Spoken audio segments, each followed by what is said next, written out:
Hello students, मैं GS Rajput आज आप लोगों के लिए हमारे टेक्स्ट बुक की next poem wonderful world by William right Reigns का हिंदी एक्सप्लेनेशन लेकर आया हूं। इस पोयम को स्टार्ट करने से पहले विलियम राइट रेंड्स ने एक क्वेश्चन पूछा है, what feelings arise in you when you think about the gifts that the mother nature gives us.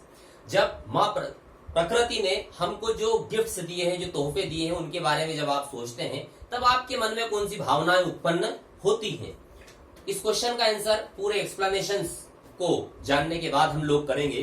सबसे पहले हम लोग स्टेंजा वाइज एक्सप्लेनेशन इनका देखते हैं। फर्स्ट स्टेंजा में विलियम राइट रेंड्स बताते हैं वर्ल्ड को great wide beautiful wonderful world, महान विशाल सुंदर अद्भुत दुनिया, with the wonderful water round you curled, अद्भुत पानी से तुम घिरी हुई हो, and the wonderful grass upon your breast, अद्भुत घास तुम्हारे वक्ष स्थल पर है, तुम्हारी भूमि पर है, छाती पर है, world you are beautifully dressed, है दुनिया तुम बहुत ही सुंदर वस्त्राभूषित हो। यहाँ पर फर्स्ट स्टेंजा में विलियम राइट रेंड्स फोकस करते हैं वर्ल्ड को। वर्ल्ड के लिए 4 एडजेक्टिव्स यूज किए जाते हैं, great, wide, beautiful and wonderful. उसके बाद कवि बताते हैं कि जो पूरी दुनिया है, जो पूरी पृथ्वी है, वह अद्भुत पानी से घिरी हुई है, the wonderful water around you curled, और फिर बोलते हैं the wonderful grass upon your breast, इस पृथ्वी की सुंदरता को बढ़ाते हुए पृथ्वी पर अद्भुत घास है, world you are beautifully dressed, हे दुनिया तुम बहुत ही सुंदर वस्त्राभूषित हो, तुमने बहुत ही सुंदर वस्त्र धारण किए हुए हैं। यहाँ पर कुछ क्वेश्चंस, एक क्वेश्चन बनता है, what is the attire of the earth, पृथ्वी की पोशाक क्या है। अब पृथ्वी की पोशाक क्या है, वाटर ऑफ द सीज, समुद्र का पानी, and greenery on the land, जो जमीन पर हरियाली है, is the attire of the अर्थ, यही पृथ्वी की पोशाक है। अगले स्टेंजा को हम देखते हैं, the wonderful air is over me, अद्भुत हवा मेरे ऊपर है, पूरे वायुमंडल में है, the wonderful wind is shaking the tree, और जो अद्भुत पवन है वह क्या करती है, पेड़ों को हिलाती है, it walks on the water, पानी के ऊपर चलती है, एंड वर्ल्स द मील्स, और पवन चक्कियों को घुमाने का काम भी हवा ही करती है, and talks to itself on the top of the hills, और अपने आप से पहाड़ की चोटियों पर बातें करती है। यहाँ पर कवि ने जो विंड है, विंड के एक्शंस को डिस्क्राइब किया है। विंड के एक्शंस को डिस्क्राइब करते हुए कवि कहते हैं कि जो विंड है वो पेड़ों को हिलाती है, पानी के ऊपर चलती है, पवन चक्कियों को घुमाती है, और पहाड़ की चोटियों पर अपने आप से बातें करती है। अतः हम ऐसा कह सकते हैं, द एयर इज एवरीवेयर, हवा सब जगह है, on the land, on the sea and on the tops of the hills, समुद्र पर है, पृथ्वी पर है, और पहाड़ की चोटियों पर है। अब हम लोग थर्ड स्टेंजा की ओर चलते हैं।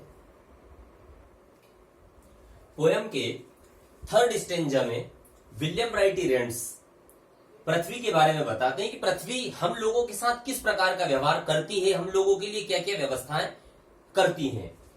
फर्स्ट लाइन से देखें, you friendly earth how far do you go, हे मैत्रीपूर्ण भाव रखने वाली पृथ्वी तुम कितनी दूर तक गई हो। यहां पर पोएट ने, विलियम राइट रेंड्स ने अर्थ को फ्रेंडली कहा है, मैत्रीपूर्ण भाव रखने वाली कहा है। ऐसा क्यों कहा, ये देखें आगे, with the wheat fields that node and the reverse that flow, अनाज के खेतों को साथ में लिए हुए, हे महान विशाल पृथ्वी तुम कितनी दूर गई हो। द रिवर्स दैट फ्लो, नदियों के बहाव को लेकर तुम कितनी दूर तक गई हो।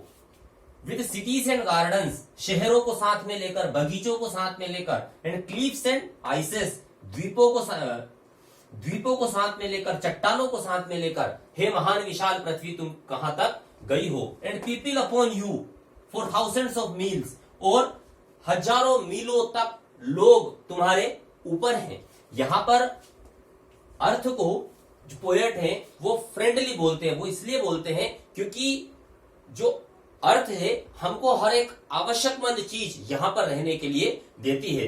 हमेशा भी कह सकते हैं, the earth nurtures the human civilization, मानव सभ्यता का पालन पोषण ही पृथ्वी करती है। It provides us every essential things, हर एक आवश्यक चीजें पृथ्वी हम लोगों को प्रदान करती है, जिसकी वजह से हम लोग इस भूमंडल पर, इस पृथ्वी पर जीवित रह सकें। लास्ट स्टेंजा में कवि अपने आप की तुलना इस महान विशाल पृथ्वी से करता है। वो बोलता है, aha you are so great and I am so small, तुम बहुत महान हो और मैं बहुत तुच्छ हूं। जब कवि अपने आप की तुलना इस विशाल पृथ्वी से करता है तो अपने आप को बहुत तुच्छ, बहुत छोटा पाता है, और जब अपने आप को छोटा पाता है तो सोचता है I tremble to think of you world toll, है दुनिया में तुम्हारे बारे में सोचकर कांप जाता हूं। And yet when I said my prayers today, फिर भी जब मैं अपनी प्रार्थना आज सुबह कह रहा था, कर रहा था, a whisper inside me seemed to say, एक फुसफुसाहट मेरे अंदर कुछ कहते हुए सुनाई दी। फर्स्ट लाइन में, इस स्टेंजा की फर्स्ट लाइन में कवि कहता है कि जब मैं अपने आप की तुलना इस महान विशाल पृथ्वी से करता हूं तो अपने आप को बहुत छोटा पाता हूं, बहुत तुच्छ पाता हूं, और उस विचार से ही मैं कांप जाता हूं। फिर भी जब मैं अपनी प्रार्थना आज सुबह कह रहा था, कर रहा था, एक फुसफुसाहट मेरे अंदर कुछ कहते हुए सुनाई दी। वो हो सकता है उस पोएट की इनर वॉइस हो। उस इनर वॉइस ने क्या कहा, you are more than the earth though you are such a dot, इस महान विशाल पृथ्वी में यद्यपि तुम एक छोटे से बिंदु हो फिर भी तुम पृथ्वी से अधिक महान हो। ऐसा कवि क्यों कहता है? यहाँ पर इस पृथ्वी पर हम लोगों की उपयोगिता कितनी है, हम लोगों की सिर्फ हमारा जो प्लेस है इस पृथ्वी पर वो ये है, इस पूरे बोर्ड पर लगा हुआ एक छोटा सा डॉट, इस तरह की हमारी अहमियत है इस पृथ्वी पर, फिर भी हम पृथ्वी से अधिक महान हैं। ऐसा क्यों? You can love and think and the earth can not, क्योंकि तुम प्रेम कर सकते हो, तुम सोच सकते हो, और पृथ्वी ऐसा नहीं कर सकती। One of the finest creation of God on earth is man, इंसान ईश्वर का बनाया हुआ सबसे अच्छा प्राणी इस पृथ्वी पर है। वो क्यों है? क्योंकि इंसान प्रेम कर सकता है और सोच सकता है, और पृथ्वी ऐसा नहीं कर सकती। इस कविता के माध्यम से विलियम राइटी रेंड्स हम लोगों से यह बताना चाहते हैं या अपील करते हैं कि इस प्रकृति का हमें संरक्षण करना चाहिए, प्रकृति के अनुसार अपने जीवन का यापन हम लोगों को करना चाहिए। प्रकृति ने हमें यहाँ पर रहने के लिए हर एक आवश्यकमंद चीजों का संग्रह किया हुआ है और हर एक चीज हम लोगों को प्रदान करती है। तो ये हमारा नैतिक कर्तव्य बनता है कि हम भी प्रकृति के बारे में विचार करें, इस पृथ्वी के बारे में विचार करें और इसे साफ, स्वच्छ और सुंदर बनाएं। हमारी वजह से किसी दूसरे प्राणी को कोई भी नुकसान ना हो, इस बात का भी हम लोग ध्यान रखें। यही संदेश वंडरफुल वर्ल्ड के द्वारा विलियम राइटी रेंड्स हम लोगों को प्रदान करते हैं। पूरी पोयम 4 स्टेंजास में डिवाइडेड है। पहले स्टेंजा में great wide beautiful wonderful world, पृथ्वी की महानता, विशालता के बारे में पृथ्वी कवि हम लोगों को बताते हैं। Water of the seas and greenery on the land is the attire of the earth, समुद्र का पानी और पृथ्वी की हरियाली ही पृथ्वी की पोशाक है, वहां पर फोकस किया जाता है। अगले स्टेंजा में जो विंड है, विंड के एक्शंस को डिस्क्राइब पोएट के द्वारा किया जाता है। Shaking the tree, it walks on the water, whirls the mills and talk to itself on the top of the hills, that means the air is everywhere. Third stanza में poet William Brighty Rands earth को friend बताते हैं, because it provides every essential things to us to live on, क्योंकि पृथ्वी पर जीवित रहने के लिए जो जिस किसी भी चीज की आवश्यकता है वो सारी चीजें स्वयं पृथ्वी ही हम लोगों को प्रदान करती है। लास्ट स्टेंजा में पृथ्वी की और मनुष्य की दोनों की तुलना विलियम राइटी रेंड्स के द्वारा की जाती है। कवि यहाँ पर कहते हैं कि जब पृथ्वी से मैं अपने आप को कंपेयर करता हूं तो काफी छोटा पाता हूं, लेकिन फिर भी मैं मनुष्य पृथ्वी से अधिक महान है।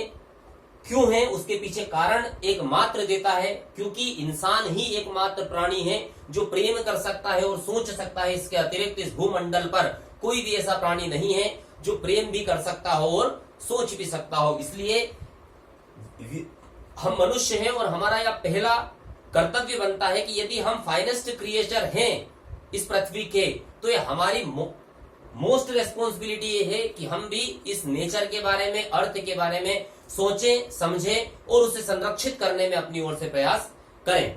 That's all from this poem. That's the end of wonderful world. अगले वीडियो में इसी चैप्टर्स के क्वेश्चन आंसर्स वगैरह को हम लोग डिस्कस करेंगे।